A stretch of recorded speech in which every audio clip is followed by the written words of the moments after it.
This is Monocle on Fashion, a show on Monocle Radio offering global perspectives and nuanced conversation on the worlds of fashion and style.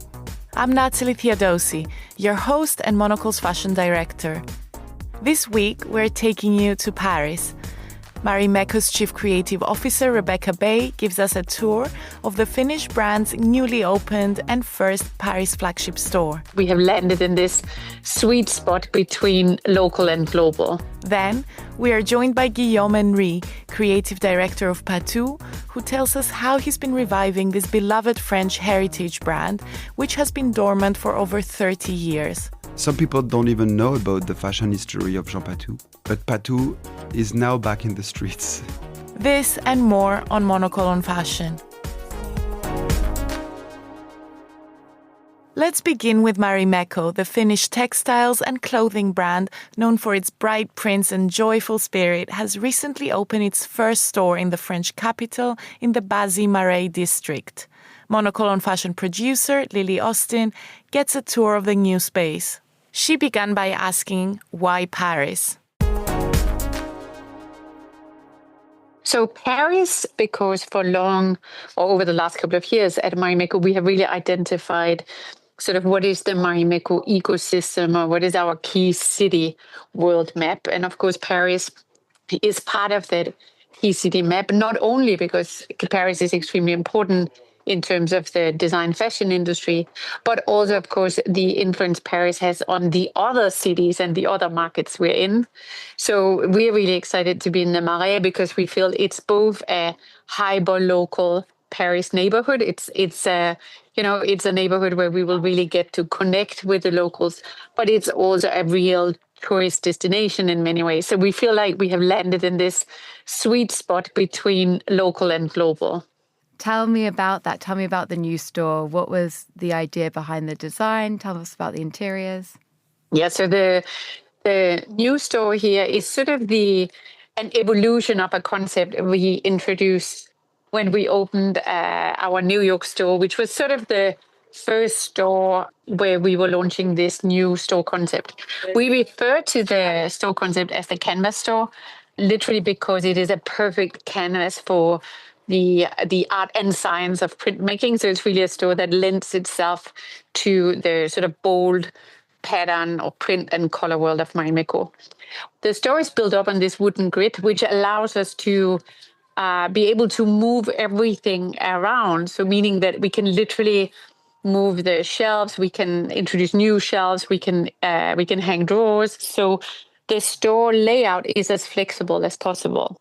What's also unique with this store is that we have created sort of almost like little islands in the store to create more of a curated expression of the collection. Our collections are, of course, full of print and color, and sometimes you need a little guidance in order to understand how to wear the collection or how to mix the pattern and color. So this really allows us to create these sort of, it's always like little pockets of the collection. So it can be focusing, just on the denim or just on a color coordination or just on a pattern. So really creating stories within the entire assortment.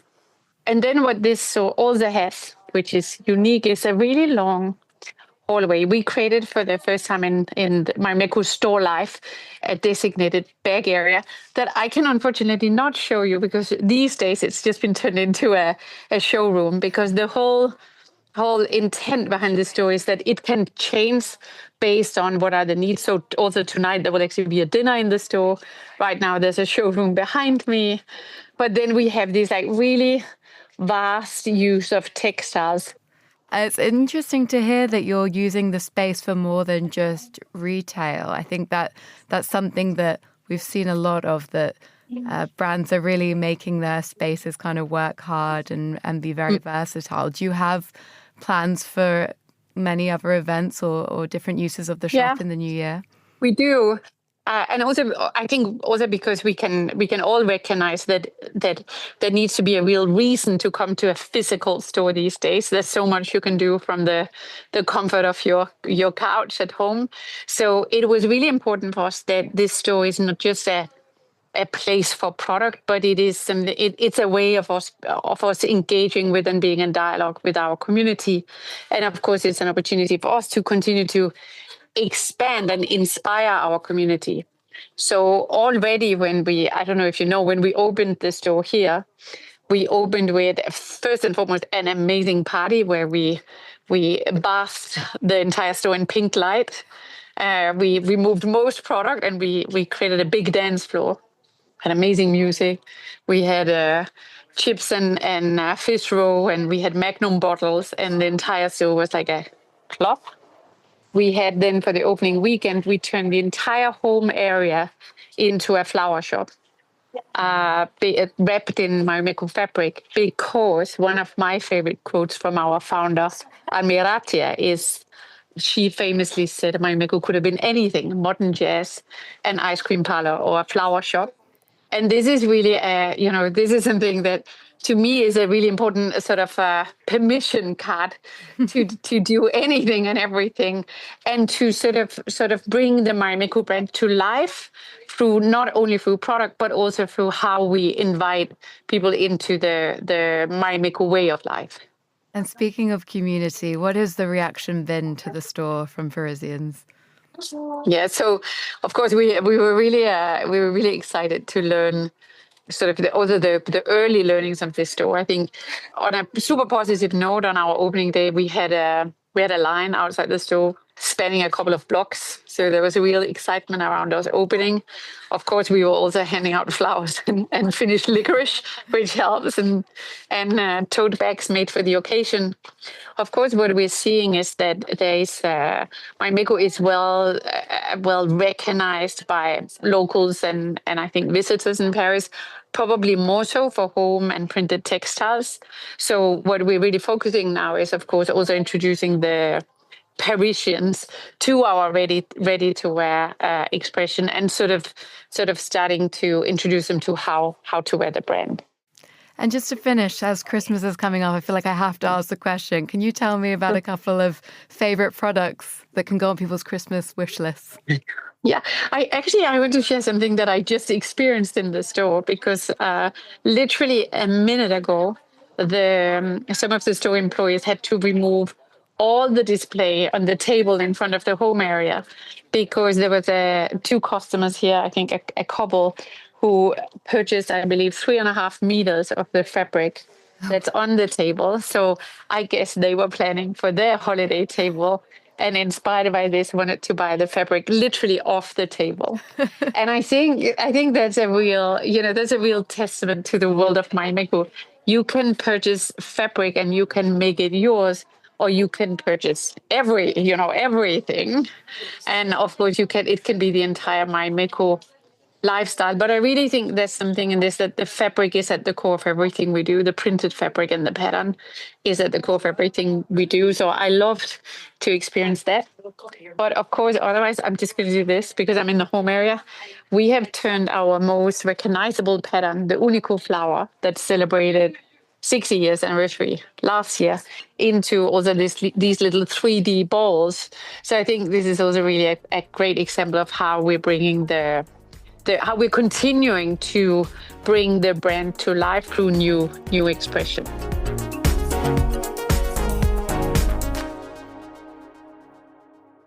That was Rebecca Bay, Marimekko's Chief Creative Officer, in conversation with Monocle on Fashion's producer, Lily Austin. Now, let's talk about Patou, a real gem of a brand that was launched in 1914 by Jean Patou, a young couturier with a vision to free women of corsets and restrictive clothing. He became known for his refined take on sportswear, made tennis champion Susan Lenglen his muse, and amassed famous fans over the years, including women like Josephine Baker. Some of the most important designers in the world got their start by designing for the House of Patou, from Karl Lagerfeld to Marc Bohan and Jean-Paul Gaultier. Today, the brand, which is owned by LVMH, is under the guardianship of Guillaume Henry, who is the most charming and kind designer you'll probably meet in Paris. Guillaume has already had very successful stints as creative director at Carven and Nina Ricci, but decided to take a big risk by going to Patou, starting from scratch with a much smaller team, and relaunching the house in 2018. Let's hear from Guillaume Henry, Patou's creative director, who paid us a visit at Monocle's Paris Café on Rue Bachemont. I entered the fashion industry when I was something like 21 or 22, first being like an intern, Givenchy, Polka. And I've been offered to design as an artistic director for Carven back in 2009. And I've been working for the brand for 6 years. Honestly, people are still talking to me about Carven, and I'm very pleased with that. But somehow, it seems so far away. You know, like in fashion industry, we don't really talk in years, but in seasons. So it's so many seasons away. And I loved it. I was a little younger. I didn't know nothing really about my job. And it's very interesting when you start doing something to not know about it, because you're fearless. And you don't really follow rules because you don't know nothing about the rules. So when we've done Carven, I say we, because for me it's always a teamwork. When we did Carven, we didn't know nothing about the industry, how things were working, who were trendy, famous, who was the cool people to work with or not. It was all about instinct. And I loved it. I learned also something that I didn't know, and I love my work because you still learn. Every single new second you learn something new. But what you learn is there's no rules really. And when you find success, it starts to be challenging. It's almost like trying to find love. You want to find love, but as the moment you found it, there's maybe one fear is to lose it. Yeah, there's more pressure to keep it going. Exactly. And the stakes are higher, right? Yeah. Exactly. And that's something that maybe did happen at Carven, even if I love the experience and I cherish every single second I did spend with the team and at that brand. But at one point, what you create, it's not only your work, but it's everybody's work, you know, because people would say like, they would see at a collection, a new collection, and they would be like, that's Carven or that's not Carven. And you're kind of a little lost because it's everybody's opinion at one point, and it's challenging to keep your instinct. And that's something I really cherish, my instinct. And speaking of instinct, like you're saying, you had this big success with Carven. You went on to Nina Ricci, which is again globally known house. Patou is more of a jewel that was quite dormant, and you had to start from scratch relaunching it. Was it instinct that got you there? What was it that made you decide to take on the job? Because it is quite an unexpected move. Oh, yeah. You know, I entered the fashion industry not necessarily because of fashion as trends or magazines. You know, when I was a kid, there were no fashion magazines at my parents' place. So I discovered fashion through movies, mostly. The way the actresses were dressed, I was amazed by that. And also through historical books. People were talking about amazing names like Dior, Givenchy, Paquin, Poiret, Patou. And I was dreaming of those brands. I would see the people that used to create those brands almost like friends or colleagues, let's say. And I really wanted to meet them, even if they're obviously dead now, but they were still full of life because of the brands or still existing, or even if they were closed, like Jean Patou, you know, the brand has been silent for nearly 30 years. Their soul was still there. It's almost like they're like a friendly ghost, let's say. And each time when I did accept a position, working for a fashion brand. I could only do it because I could see the brand almost like a friend of mine or somebody who could become a friend. I would say like Carven was my best friend, Nina Ricci my lover, and Patou a sister. I love that. And what was it about? I mean, like you were saying, the story and the myth of the brand and of the founder themselves. It's something that can really kind of you become attached to it, and everyone takes something different away from that. What was it about Jean Patou's story that attracted you to him and to the brand and to everything that he stood for? I was talking about instinct earlier. First, it's the name, Patou. It's so True, friendly. It's so kind of attractive. Yeah, it's almost like a nickname. Okay, obviously, historically, Jean Patou was the founder of the brand, and the brand was called Jean Patou. Let's say that we decided to turn Jean Patou into Patou. Like, let's be frank, to make it a little more global. Also because for some people, they didn't know nothing about Jean Patou. It has been silent for 30 years, so people would ask me, like, who's Jean? And Patou is a little more, for the people who doesn't know really about Jean, or about Jean Patou, they don't really need explanation. Patou is in the sound of it, you know, it's Patou is like new. There's the who, and who is, it's very warm and friendly. But Jean is with me all the time. Jean is with me like every single day when I'm doing the fittings and all that. I don't see sportswear as something being technical. I do feel that Jean Patou, when he was dressing all those amazing people back in the 30s, and when he did invent sportswear, it was more about the idea of movement, about like being friendly for a daily life for other women around him. And that's something I love because I'm only good at doing things when I know who I'm dressing. And I always have my good friends in mind. And they have a daily life, they've got a job, they've got kids, they want to party at night. And the idea of sportswear turned into the idea of being able to live a modern life. And it's not only about Jean Patou, but it's also about a long legacy and a long chronology of designers that used to work for the brand.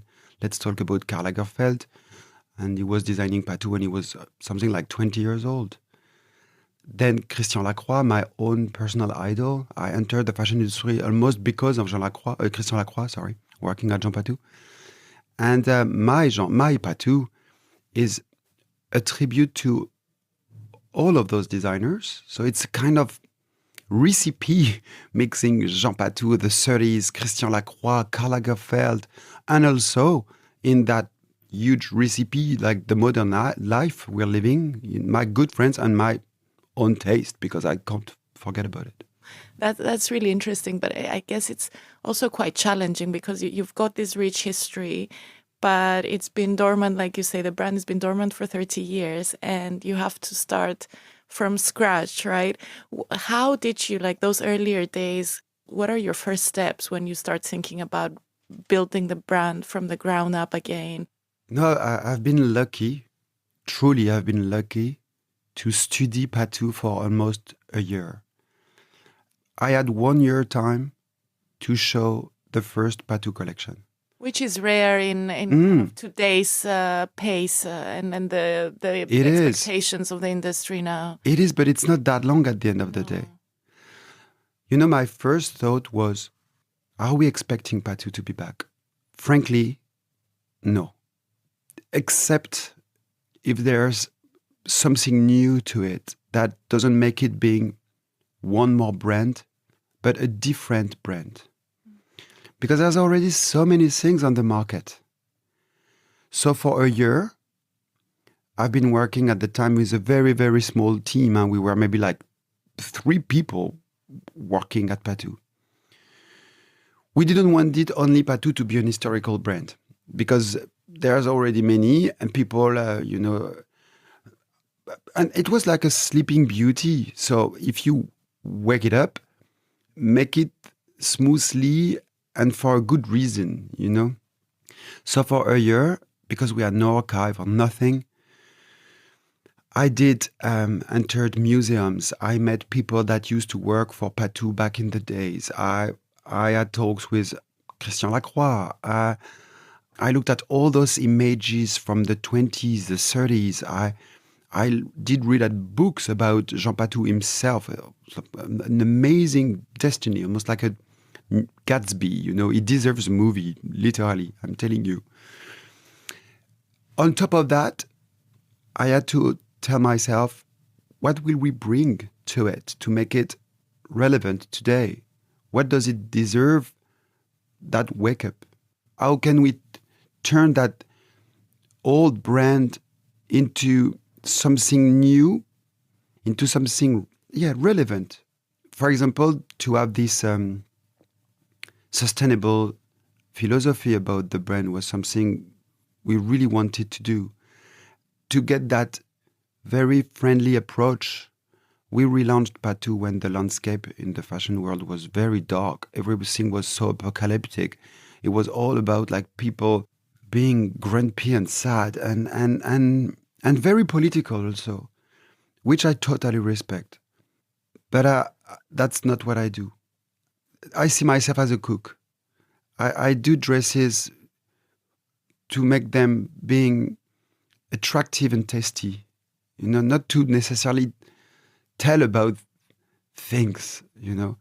It doesn't mean that I love a superficial fashion, but I really wanted a brand to be positive. And for a year, we've been working that vocabulary. The new logo, the new website, how to sell, how to deliver, what's going to be the price points, who's the target, how to embrace this idea of sustainability. It's not only about the fabric, but the way we deliver stuff, you know, like how to communicate, how to whisper rather than shout. And I wonder, you say you had 3 people on your team and you were deciding everything from zero, whether it's the logo, the website, how deliveries are made, to designing the collection itself. What is it like going from a house where there's a big team, an established atelier, big fashion shows, into something so much smaller that needs kind of love and nurturing to, like you were saying, wake up? It's so precious. It's so precious to work with such a tiny team. It's very emotional somehow. We are bound forever with that small team. I used to start Patou with. You know, when you are in a brand with a huge team, maybe with many seasons behind, I wouldn't say it's a routine, but it's just about the new collection. You know, so it's almost like a schedule that you repeat from a season to another. But it does take someone with a lot of courage, and I think not so big of an ego, to be able to effectively downsize and start from scratch. I think we do when we philosophize on this show a little bit. And some of the designers speak about the need to not have as big of an ego and think of the brand, your customer, your team versus yourself and your own vision. I don't know, what do you think about that? First, I think I never really had a problem with ego because I really always wanted to work in the fashion industry, and I repeat myself every single day how lucky I am to work in the fashion industry. And you know, I've got that responsibility to relaunch a brand that was silenced for many years. It's already so, again, I use the same word that I used previously, precious. I'd rather do that than working with a 1 billion company that has no soul to it. I had the feeling that I've been offered the keys of the most beautiful, like a jewel box. Almost. Jewel box, exactly. You can open and play. Exactly. And for a year, I've been lucky to meet incredible people and to at the time that was the real luxury. And tell me, so you spend this year researching and experimenting, and then the brand finally launches. Did anything surprise you about the response, and who was the the customer and the woman that resonated with the vision and the brand? Sometimes fashion is really about noise, and that wasn't at all what I was expecting. And I'm very lucky and very happy because the woman I had in mind turned to be the woman that we're dressing today. She loves fashion, but she's not a fashion monster. She's a fashion enthusiastic. And I love this word, enthusiasm. I love that. She's a woman you want to talk with. She's approachable. And we didn't create a huge noise. And sometimes noise don't last long. It's like trends. I don't really believe in trends. I love the idea of style better than the idea of trends.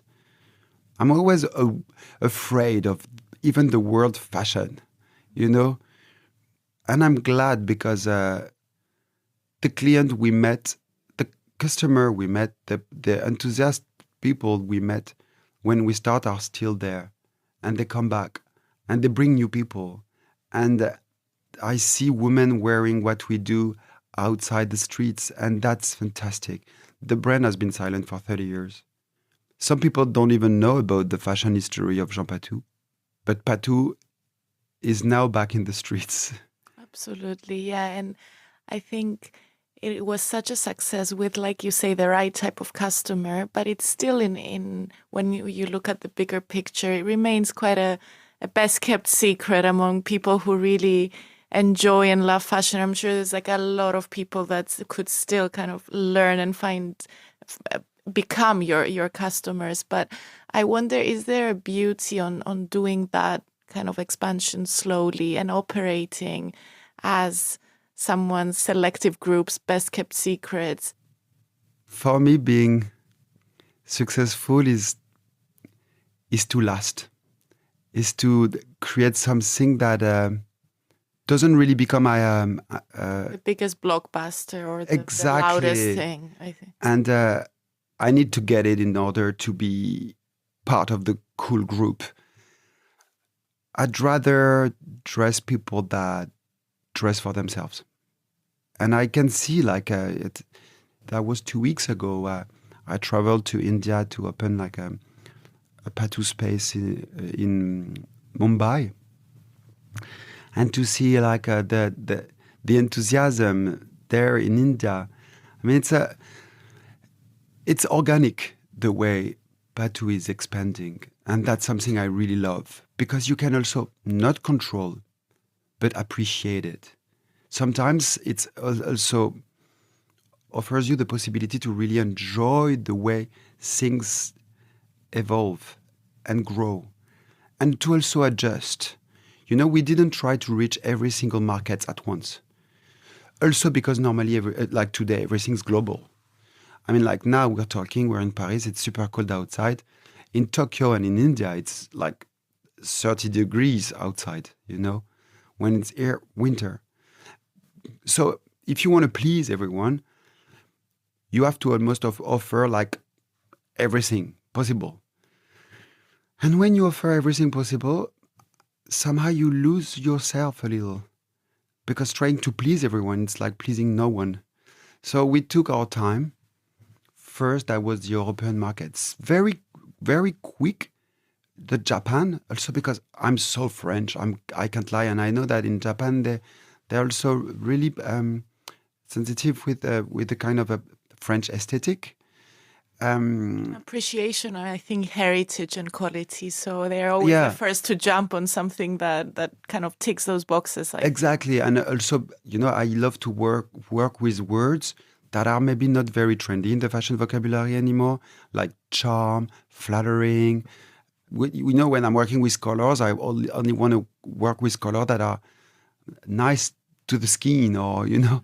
You're right. I think we end up looking quite kind of severe, like you said before, grumpy. Yeah. When you're trying to look fashionable, but charm and color. And I mean, your last collection was called Joy. Yes, exactly. It's not always in fashion, but it's maybe something that we're all seeking. Yes. Consciously or subconsciously. Yes.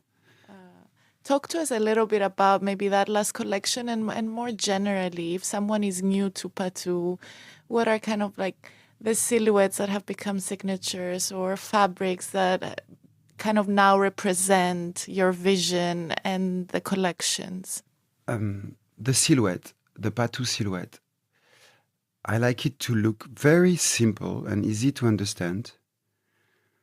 I don't like to feel pain when I'm looking at clothes, you know. Even if it was challenging to create or to do, I don't like it to be seen. So it has to be very simple. I'm an old school designer. I like to draw. No, I don't do nothing with computers. I've got a pen and paper and I'm trying to find a line.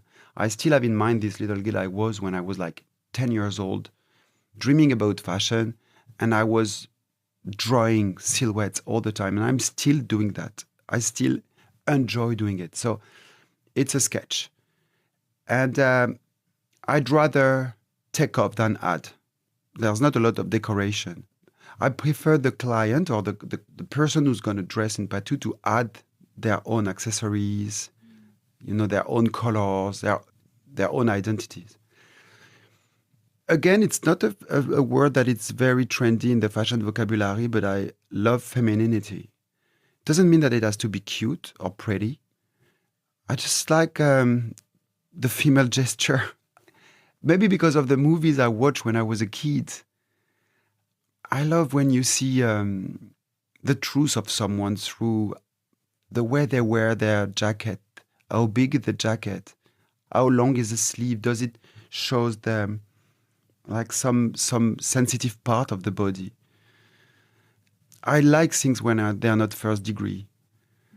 I don't like sexy, for example. For me, when it's too obvious, there's no magic to me.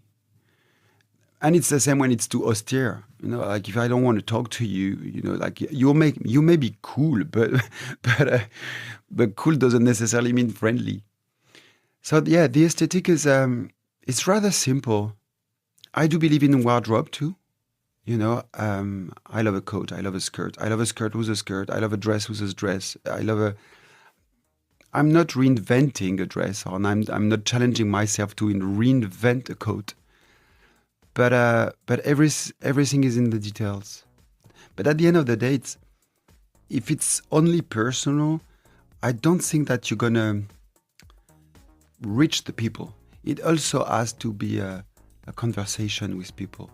And I'm always trying to find that joy in my office, being a little alone or talking with few people about like how to build a collection. But I'm also very exciting when I deliver the collection and I know it's not mine anymore, but everybody's collection, and to see the people creating their own identity by mixing the pieces we've done is incredible. That was Guillaume Henry, the creative director of Patou. And that's it for today's show. The episode was produced and edited by Lily Austin. I'm Natalie Theodosi. Thank you so much for listening.